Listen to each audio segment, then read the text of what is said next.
जरा अपनी टॉर्च उस तरफ घुमाना। अरे दादा, ये देखिए, झाड़ियों के पास कोई गिरा है। वृष का महीना अपनी पूरी ताकत से कहर बरपा रहा था। चारों ओर घना कोहरा ऐसी छाया था जैसे सफेद धुएं की दीवार खड़ी हो। गांव की पगडंडियां सुनसान थी। इसी अंधेरे और कड़ाके की ठंड के बीच एक जर्जर कुटिया खड़ी थी, जिसकी दीवारें दरक चुकी थी और छत से बर्फीली हवा अंदर आ रही थी। घर का चूल्हा बरसों पुराने किसी खंडर की तरह ठंडा पड़ा था। अंदर आकाश, विकास, राधा और गीता अपने बच्चों को सीने से चिपकाए भूख और ठंड से लड़ रहे थे। आकाश, बच्चों का शरीर बर्फ की तरह ठंडा पड़ रहा है।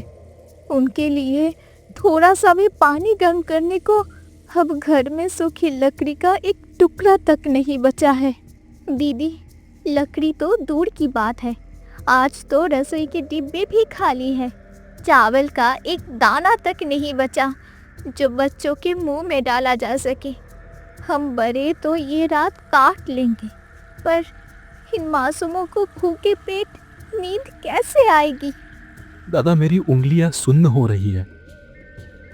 अब हिलाना भी मुश्किल है। ऐसा लग रहा है जैसे जैसे रगों में बहता खून भी जम गया हो। पिताजी के जाने के बाद हमारी खुशियां भी उन्हीं के साथ चली गई। दुखों का ये पहाड़ अब हमसे नहीं संभल रहा। हौसला मत हारो विकास। वक्त हमेशा एक जैसा नहीं रहता। अगर बुरा समय आया है तो वो गुजर भी जाएगा। देखो, हमारे पास पिताजी की आखिरी निशानी के रूप में ये चांदी की पुरानी घड़ी बची है। लेकिन ये घड़ी तो ससुर जी की अंतिम याद है। उन्होंने इसे अपनी जान से भी ज्यादा संभाल कर रखा था।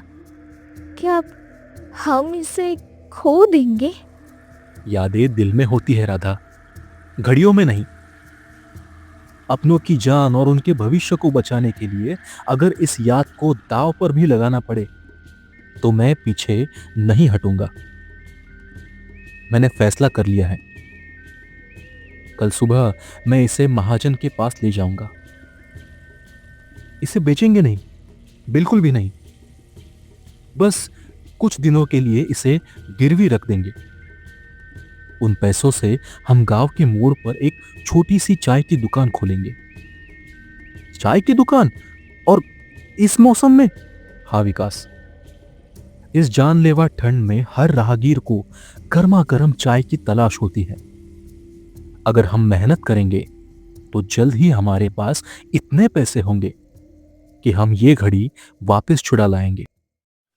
अगली सुबह जब सूरज कोहरे के पीछे कहीं छिपा हुआ था, आकाश महाजन की हवेली की ओर चल पड़ा। महाजन अपने ऊंचे आसन पर बैठा बही खाते के पन्नों में डूबा हुआ था। उसकी आंखों में जरूरतमंदों की लाचारी देखकर चमक आ जाती थी। आ गए आकाश। बहुत दिनों बाद दिखाई दिए हो। आज कैसे आना हुआ? क्या ये पुरानी चांदी की घड़ी गिरवी रखनी है? देखो भाई, मेरा एक ही नियम है, अगर जो तय समय पर पैसे नहीं लौटाए तो ये घड़ी हमेशा के लिए मेरी हो जाएगी। फिर बाद में मिन्नतें मत करना। मुझे अपनी किस्मत से ज्यादा अपनी मेहनत पर विश्वास है महाजन जी। मेरी ईमानदारी मुझे धोखा नहीं देगी। बस आप इसके बदले मुझे कुछ पैसे दे दीजिए। पैसे मिलते ही आकाश घर लौटा। पूरे परिवार में एक नई उम्मीद जागी। गांव के चौराहे पर बरगद के पेड़ के नीचे एक छोटा सा बांस का छप्पर तैयार किया गया।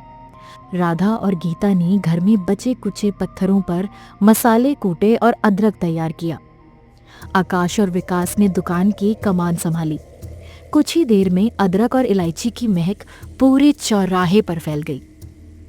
अरे आकाश, बड़ी अच्छी खुशबू आ रही है तुम्हारी दुकान से।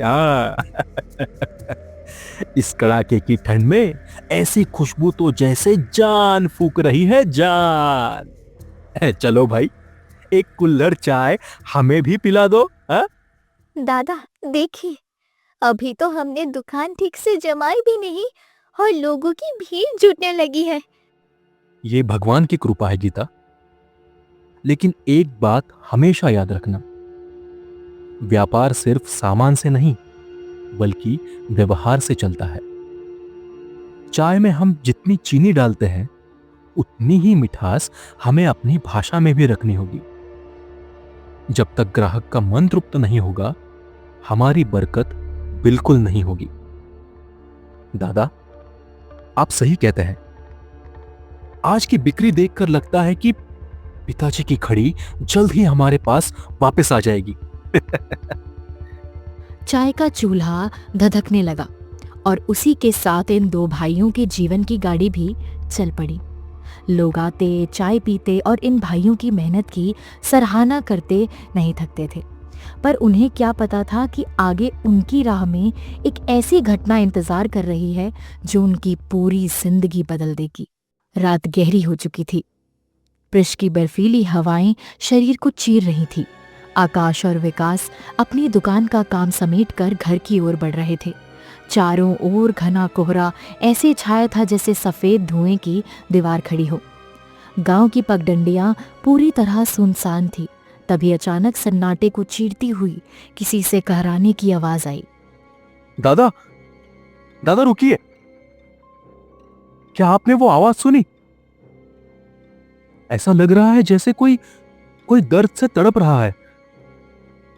हाँ विकास, आवाज तो यही कहीं पास से आ रही थी।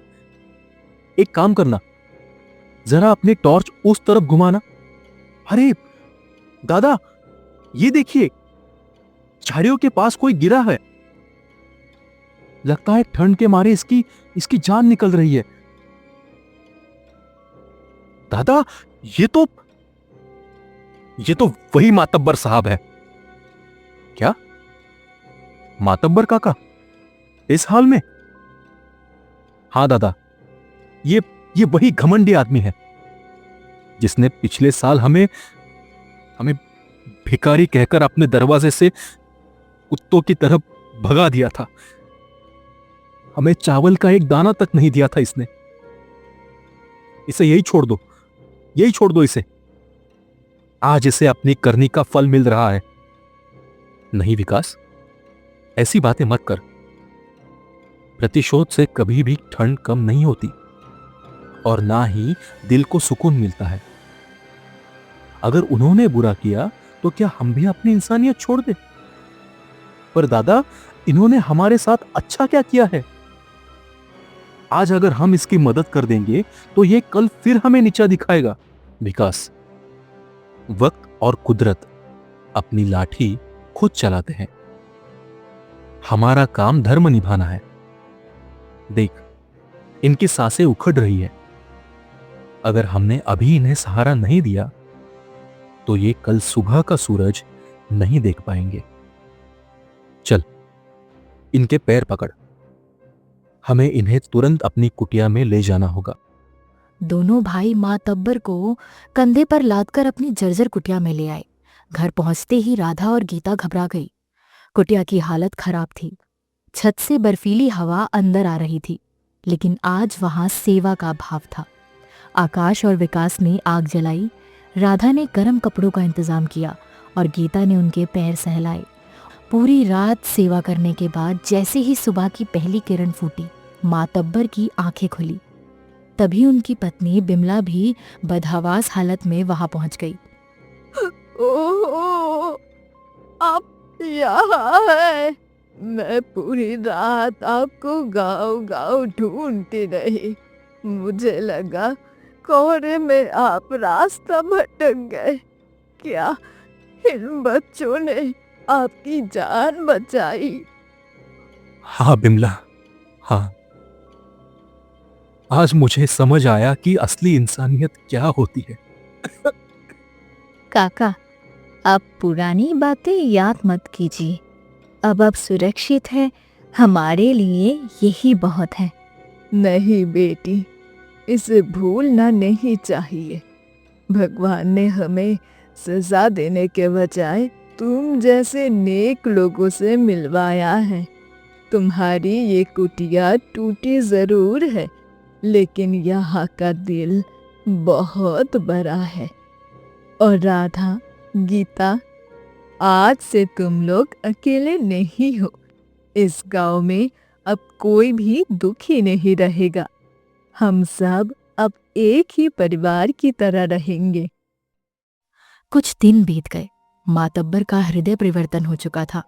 गांव के उसी मोड़ पर जहां पहले एक छोटा सा छप्पर था, अब एक पक्का और सुंदर दुकान घर बनकर खड़ा हो गया था। आज दुकान का उद्घाटन था। पूरा परिवार वहां मौजूद था। ये लो आकाश, ये घड़ी तुम्हारे पिताजी की आखिरी निशानी है। इसे दोबारा अपनी आंखों से दूर मत होने देना। आज मुझे यकीन हो गया कि ईमानदारी और नेकी का फल वाकई बहुत मीठा होता है। उस दिन के बाद से गांव की फिजा ही बदल गई। ना कोई अमीर था, ना कोई गरीब। आकाश और विकास की उस दुकान पर अब केवल चाय नहीं, बल्कि प्यार और हमदर्दी की लौ जलती थी। ठंड तो अब भी पड़ती थी, लेकिन गांव के लोगों के दिलों की गर्माहट ने उस जाड़े को भी हरा दिया था।